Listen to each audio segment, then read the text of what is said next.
हमारे इस YouTube channel के सेगमेंट फास्ट न्यूज में आप तमाम का इस्तकबाल है। इस वीडियो में आप देख सकते हैं कम मिनटों में बहुत ज्यादा खबरें। तो आइए शुरू करते हैं वीडियो को और देखते हैं आज की ताजा तरीन खबरें। लड़की के लिए इंटरमीडिएट के तालिब इल्म दानिश का 10 बच्चों ने मिलकर कर दिया कत्ल। हैदराबाद के कोकटपल्ली में वारदात।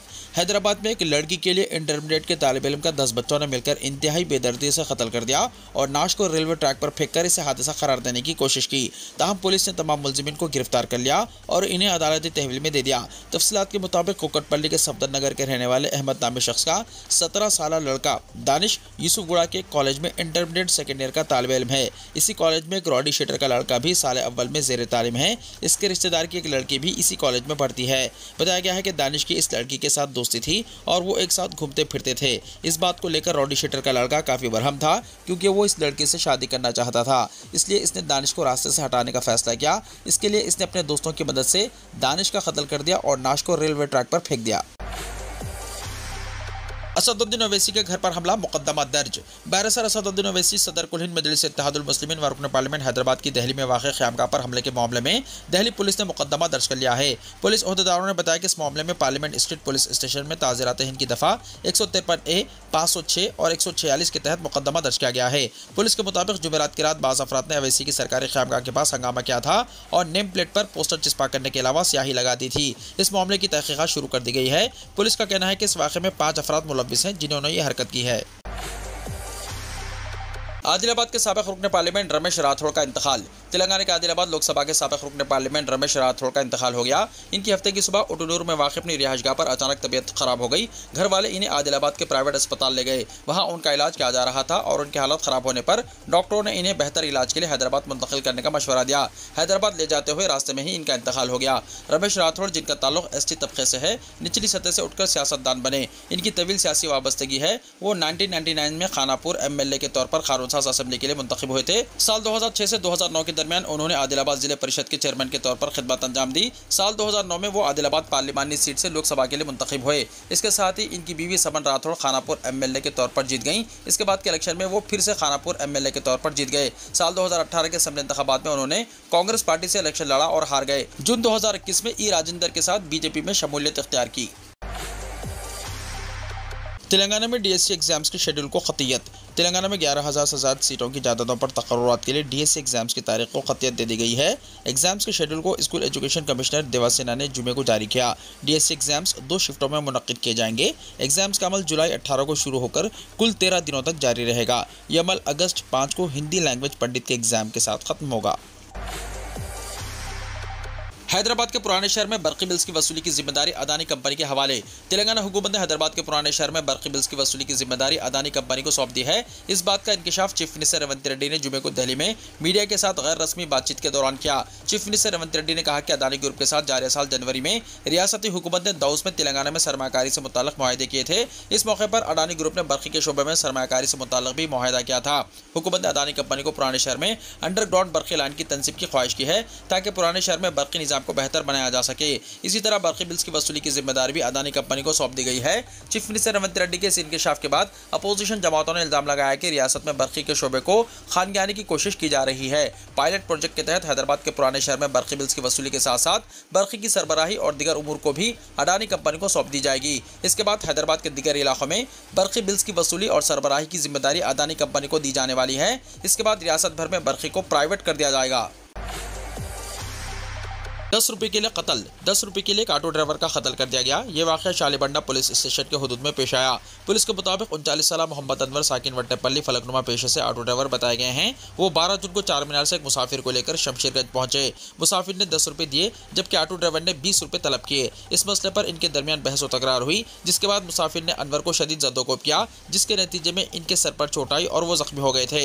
ऑटो ड्राइवर को इलाज के लिए उस्मानिया हॉस्पिटल में शरीक करवाया गया, जहाँ वो दौरान इलाज जख्मों से जामबंद न हो सके। पुलिस ने इस में मुकदमा दर्ज करके तहकीकात का आगाज कर दिया है।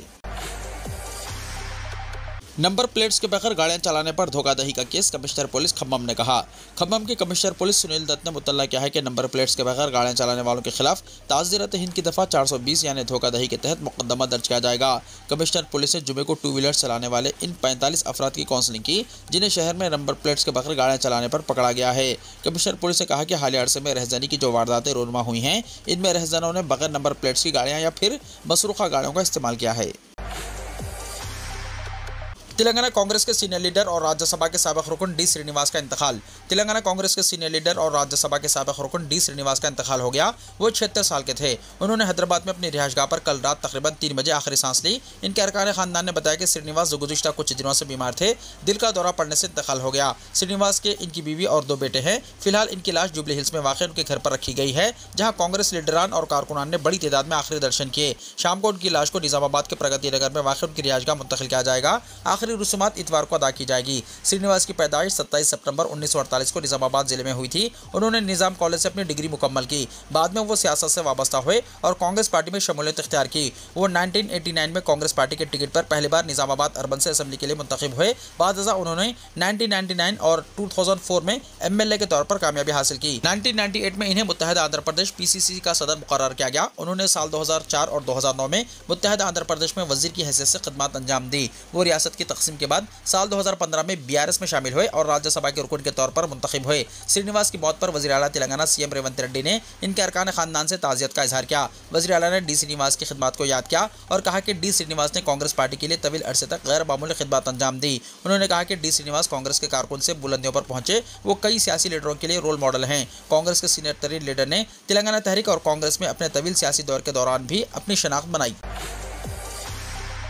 उस्मानिया मेडिकल कॉलेज कोठी हैदराबाद के तलबा का एहतजाजी मुजाहरा। उस्मानिया मेडिकल कॉलेज कोठी हैदराबाद में BSc अलाइड साइंस के तलबा ने एहतजाज किया। पिछली हुकूमत ने कॉलेज यूनिवर्सिटी में BSc अलाइड साइंस कोर्स मुतारिफ करवाया था। तलबा ने बरहमी का इजहार करते हुए कहा कि क्लासेस मुनासिब तौर पर मुनक्किद नहीं की गई हैं और किताबें भी मुनासिब तौर पर फराहम नहीं की गई, जिसके नतीजे में एग्जाम देने वाले 860 तलबा में से सिर्फ 16 तलबा पास हुए। उन्होंने कहा कि यूनिवर्सिटी के खिलाफ कार्रवाई की जाए जो उनकी जानों से खेल रही है। वो 844 तलबा से इंसाफ चाहते हैं। हैदराबाद के पुराने शहर में कत्ल की एक और वारदात। शहर हैदराबाद में कत्ल की वारदातों का सिलसिला जारी है। जुमे की रात देर गए चादरघाट इलाके में एक रॉडी शीटर का कत्ल कर दिया गया। मकतूल की शनाख्त नजफ आगा के तौर पर की गई है, जो रेन बाजार इलाके का रहने वाला बताया गया है। इत्तलात है कि वो साबिक में कत्ल की 2 वारदातों समेत कई मुकदमात में मुलव्विस था। जुमे की रात नामालूम अफराद ने मसरूफ तरीन इलाके चादरघाट में मेट्रो स्टेशन के करीब महलूक हथियारों से हमला करके इसका कत्ल कर दिया। रॉडी शीटर्स की नाश मेट्रो की सीढ़ियों के पास खून में लथपथ पड़ी हुई थी। राहगीरों ने पुलिस को इस बात की इत्तला दी। पुलिस ने नाश को उस्मानिया जनरल हॉस्पिटल के मुर्दाखाने में महफूज करवा दिया। कत्ल की वारदात के साथ ही ओहदेदार फौरी तौर पर मुकाम वाक़े पर पहुंच गए। हमलावरों की फौरी शनाख्त नहीं हो सकी। आपसी दुश्मनी का शुबा किया जा रहा है। पुलिस छानबीन कर रही है।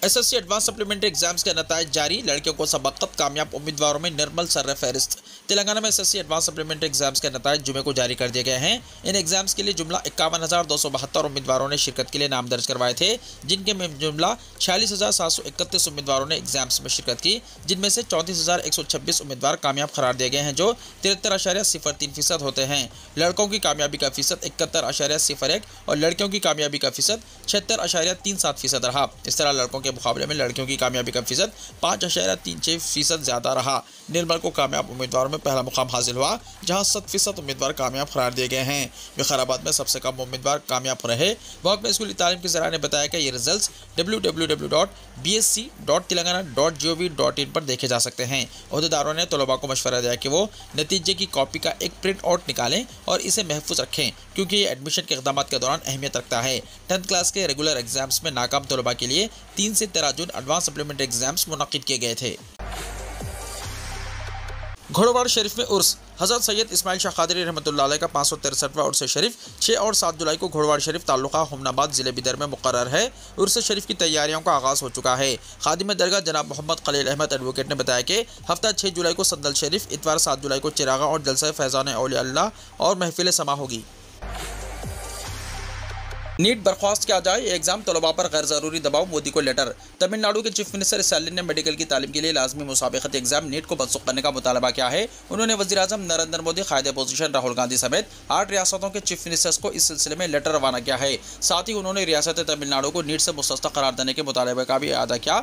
स्टालिन का कहना है कि प्रोफेशनल कोर्सेस में एडमिशन के लिए इंतखाब का अमल 12वीं जमात के रिजल्ट की बुनियाद पर किया जाना चाहिए। उनका कहना है कि नीट तलबा पर एक ज़रूरी इजाफी दबाव है। हाल ही में नीट पेपर लीक वाक़े के तनाजुर में स्टालिन ने कहा कि दीगर रियासतें भी इसकी तायद में हैं। उन्होंने नीट के खात्मे के लिए दिल्ली, हिमाचल प्रदेश, मगरबी बंगाल, झारखंड, पंजाब, तेलंगाना, कर्नाटक और केरला के चीफ मिनिस्टर्स को लेटर रवाना करते हुए ख्वाहिश की कि कानून साज असेंबलियों में इस तरह की करारदाद मंजूर करने पर गौर करें और राहुल गांधी से पार्लियामेंट में तमिलनाडु को नीट से मुस्तस्ना करार देने की तायद की ख्वाहिश की गई है।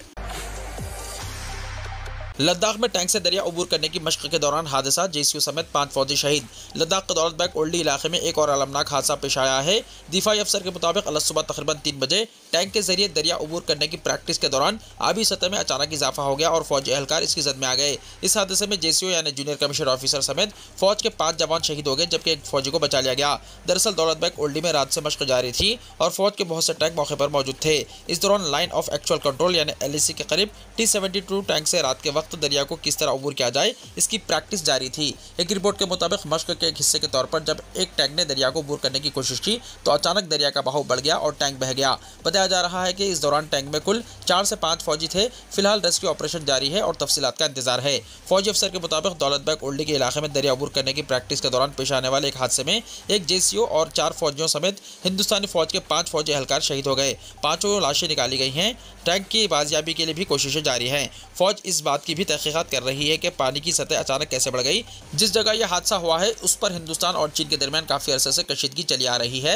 वज़ीर दिफा राजनाथ सिंह ने हादसे पर अफसोस का इजहार किया है। राजनाथ सिंह ने लिखा, मैं लद्दाख में दरिया अबूर करते हुए एक बदकिस्मत हादसे में हिंदुस्तानी फौज के 5 बहादुर जवानों की जानों के ज़िया पर बहुत अफसरदा हूँ। हम अपने बहादुर जवानों की मुल्क के लिए मिसाली खिदमत को कभी फरामोश नहीं करेंगे। सोगवार खानदानों से मेरी दिली ताज़ियत। दुख की इस घड़ी में पूरा मुल्क उनके साथ खड़ा है। दरियास्ता कांग्रेस के सदर मल्लिकार्जुन खड़गे ने भी जवानों की शहादत पर ताज़ियत का इजहार किया। उन्होंने एक्स पर लिखा, लद्दाख में एक दरिया अबूर करते हुए एक जेसीओ समेत 5 हिंदुस्तानी फौज के जवानों की जानों की ज़िया पर हमें बहुत दुख हुआ है। इस अलमनाक हादसे का शिकार हुए फौजी एहलकारों के अहल खाना से हम ताज़ियत करते हैं। अफसोस की इस घड़ी में पूरी कौम हमारे बहादुर फौजियों को उनकी मिसाली खिदमत पर सलाम पेश करती है। अरविंद केजरीवाल 14 दिन की अदालती हिरासत में भेजे गए। दिल्ली के वज़ीर आला तिहाड़ जेल में रहेंगे। दिल्ली की रोज एवेन्यू कोर्ट ने शराब पॉलिसी से मुताल्लिक बदनवानी के मामले में CBI के मुतालबे पर वज़ीर आला अरविंद केजरीवाल को 14 दिन की अदालती हिरासत में भेज दिया। समाअत के दौरान CBI ने केजरीवाल की 14 दिन की अदालती तहवील की मांग की थी, जिसे अदालत ने कबूल कर लिया। केजरीवाल को 12 जुलाई को दोपहर 2 बजे वीडियो कॉन्फ्रेंसिंग के जरिए अदालत में पेश किया जाएगा। केजरीवाल की 3 दिन की हिरासत की मुद्दत खत्म होने के बाद CBI ने इन्हें हफ्ते को अदालत में पेश किया। खुसूसी जज सुनैना शर्मा ने पहले केजरीवाल को जेल भेजने का मुतालबा करने वाली दरख्वास्त पर फैसला महफूज रखा और बाद में इन्हें 14 दिन की अदालती तहवील में देने का हुक्म दिया। हम आइन के खादिम हैं, मालिक नहीं। कोलकाता के सेमिनार में chief justice of India DY Chandrachud का खिताब। हम आइन के खादिम हैं, मालिक नहीं। जज ये तय नहीं करते कि समाज कैसा होगा। ये बयान सुप्रीम कोर्ट के चीफ जस्टिस DY चंद्रचूड़ ने आज कोलकाता में जुडिशियल एकेडमी की एक तकरीब में हिस्सा लेते हुए अपने खिताब के दौरान दिया। इस दौरान उन्होंने हम असर अदालती तरक्की पर भी अपनी राय रखी और कहा कि कभी कभी जज हिदायत देते वक्त अपनी सोच का भी इस्तेमाल करते हैं, जो कि नहीं होना चाहिए। चीफ जस्टिस DY चंद्रचूड़ का कहना है कि हम असर लफ्ज़ बहुत अहम है, क्योंकि ये इस काम के बारे में बात नहीं करता है जो हमें दिखाई नहीं देता, बल्कि ये लफ्ज़ समाज के ज़िमन में बात करता है। उन्होंने कहा कि हम जज के तौर पर अपने काम में कई चैलेंजेस का सामना करते हैं, इसलिए हम कानून और तकनीक को समाजी हालात के पस मंजर से देखते हैं। चीफ जस्टिस चंद्रचूड़ ने हम असर इंसाफ को एक मिसाल के जरिए समझाने की कोशिश की। उन्होंने कहा कि कई बार जज गैर शादीशुदा जोड़ों के मामलों में ज़ाती नज़रिया अख्तियार करते हैं। कई बार जज ये तय करते हैं कि समाजी निज़ाम कैसा होगा, लेकिन जजों को आइन के नज़रिए से समाजी निज़ाम को देखना चाहिए। चीफ जस्टिस ने यह भी कहा कि कई बार जज घर की राजदारी के सबब बैन मजहबी शादी होने की बात सुनने के बाद भी सिक्योरिटी का हुक्म नहीं देते। अपने खिताब के शुरू में चीफ जस्टिस ने आइन के अखलाकियात पर भी बात की। उन्होंने बताया कि हर हिंदुस्तानी को अपनी ख्वाहिश के मुताबिक रहने का हक हासिल है। यही आइन के अखलाकियात की अहमियत है। चीफ जस्टिस ने निज़ाम अदालत में टेक्नोलॉजी के इस्तेमाल की अहमियत को भी समझाया। इनका मानना है कि मुल्क के हर शख्स को यह समझना चाहिए कि सुप्रीम कोर्ट इसके हक में है। उन्होंने आवाम को अदालती अमल के लिए बेदार होने का मशवरा भी दिया। उन्होंने कहा कि शिकायत दहिंदे को यह जानने का हक है कि अदालत में मामला दाखिल होने से पहली समाअत तक आखिर कितना वक्त लगता है। खलाई स्टेशन में फंसी हिंद नजात खलाबाज सुनीता विलियम्स की वापसी पर तजब्जुब की हालत बरकरार। नासा ने कहा, हमें कोई जल्दी नहीं। हिंद नजात अमेरिकी खलाबाज सुनीता विलियम्स की खलाई स्टेशन से वापसी का रास्ता अब तक हमवार नहीं हो सका है। इनके साथ खलाई स्टेशन में अमेरिकी खलाबाज बुच विल्मर और 2 इंजीनियर्स भी फंसे हुए हैं। इन चारों को 13 जून तक वापस जमीन पर आना था, लेकिन खलाई तैयारे में तकनीकी खामी की वजह से अब तक वो खलाई स्टेशन में ही ठहरे हुए हैं। इस दरमियान नासा के कमर्शियल क्रू प्रोग्राम के मैनेजर स्टीव स्टिच ने कहा है कि अमेरिकी खलाई एजेंसी नासा स्टारलाइनर मिशन को 45 दिनों से बढ़ाकर 90 दिन करने पर गौर कर रही है। यानी नासा के खलाबाज सुनीता विलियम्स और बुच विल्मर को ज्यादा वक्त तक बैनुल अक़वामी खलाई स्टेशन पर रुकना होगा ताकि बोइंग में आई खामी को दूर किया जा सके। नासा ने जुमे के रोज जो बयान जारी किया है, इसमें खलाबाजों की वापसी की कोई तारीख नहीं दी है, यानी तजब्जुब की हालत अब भी बरकरार है। स्टीव स्टिच ने कहा है कि हमें मुसाफिरों की वापसी से मुताल्लिक कोई जल्दी नहीं है। ईरान इलेक्शन, सदर ओहदे के लिए पिजिंगशान और जलीली के दरमियान होगा बराह रास्त मुकाबला। ईरान में सदारती इंतखाब के लिए होने वाली वोटिंग में किसी भी उम्मीदवार को इतने वोट नहीं मिले कि वो जीत सके, जिसके बाद इस्लाह पसंद उम्मीदवार मसूद पिजिंगशान और बुनियाद परस्त सईद जलीली के दरमियान बराह रास्त मुकाबला होगा।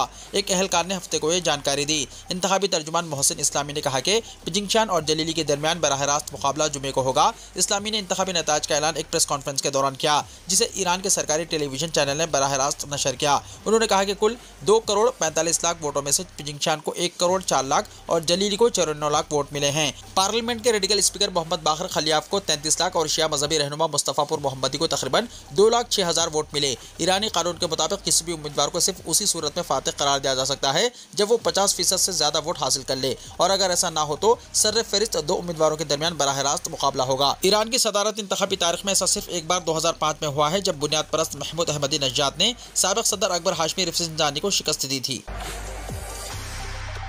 वीडियो को लाइक शेयर कीजिए और हमारे इस YouTube चैनल को सब्सक्राइब करते हुए इसके बेल आइकॉन को भी प्रेस कर लीजिए ताकि हर आने वाली वीडियो का नोटिफिकेशन सबसे पहले आपको मिलता रहे।